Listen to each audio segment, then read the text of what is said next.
Guys, welcome back to my YouTube channel Better Truths और we are providing the PYQs of the previous years.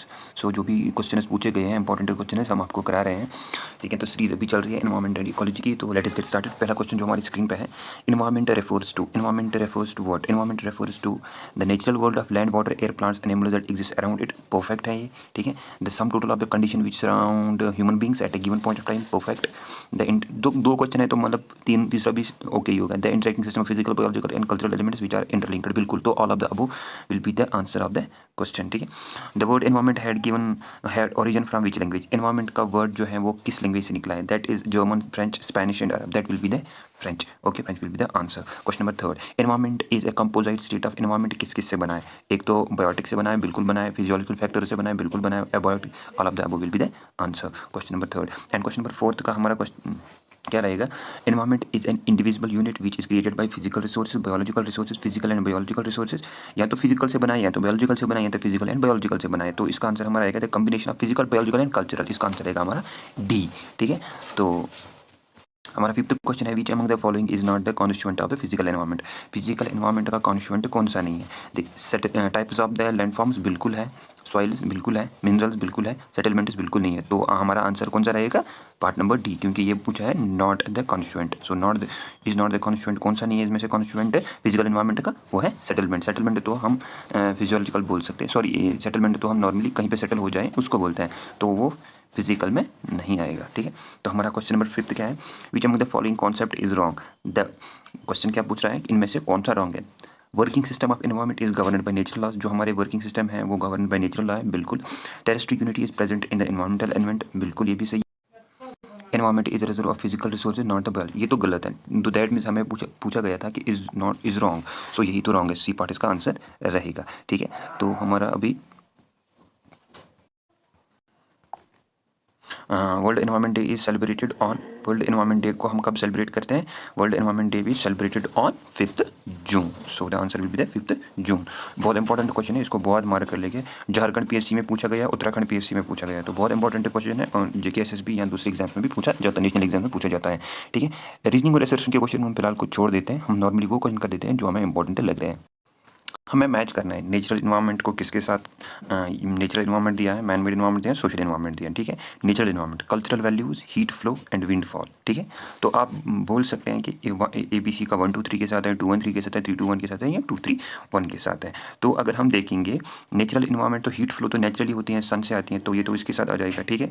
और हमारा जो man made है वो तो विंड फॉल तो मैन मेड होता है। सोशल इन्वायरमेंट तो कल्चरल के साथ है। दैट मीन्स कि इसके साथ होगा 2 और बी के साथ होगा 3 और हमारा सी के साथ होगा 1 2 3 1 2 3 1। जहाँ पे भी हमें लगे 2 3 1 यहाँ पे नहीं है, यहाँ पे नहीं है, यहाँ पे नहीं है, हाँ फोर्थ वाला ऑप्शन हमारा करेक्ट रहेगा इसमें, ओके।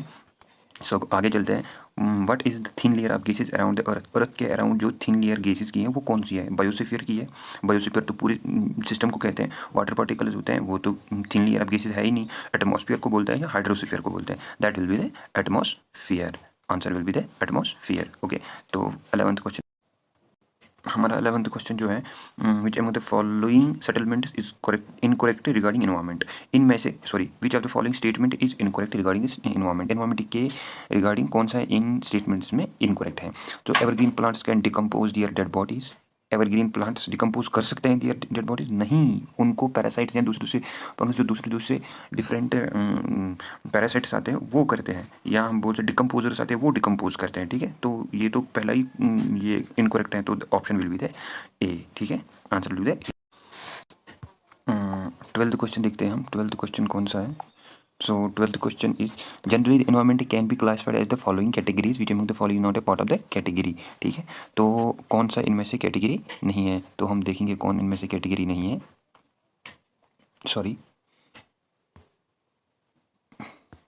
ठीक है। तो ऑपरेशनल इन्वायरमेंट, ठीक है, ऑपरेशनल इन्वायरमेंट है, फिजिकल इन्वायरमेंट है, कल्चरल इन्वायरमेंट है, या बायोलॉजिकल इन्वायरमेंट है। तो ऑपरेशनल इन्वायरमेंट तो क्लासिफाई नहीं होता इन कैटेगरीज में से, so the answer will be the part number A, ठीक है। Which among the following statement is regarding hydrosphere is incorrect? Hydrosphere के बारे में कौन सा इनकरेक्ट है?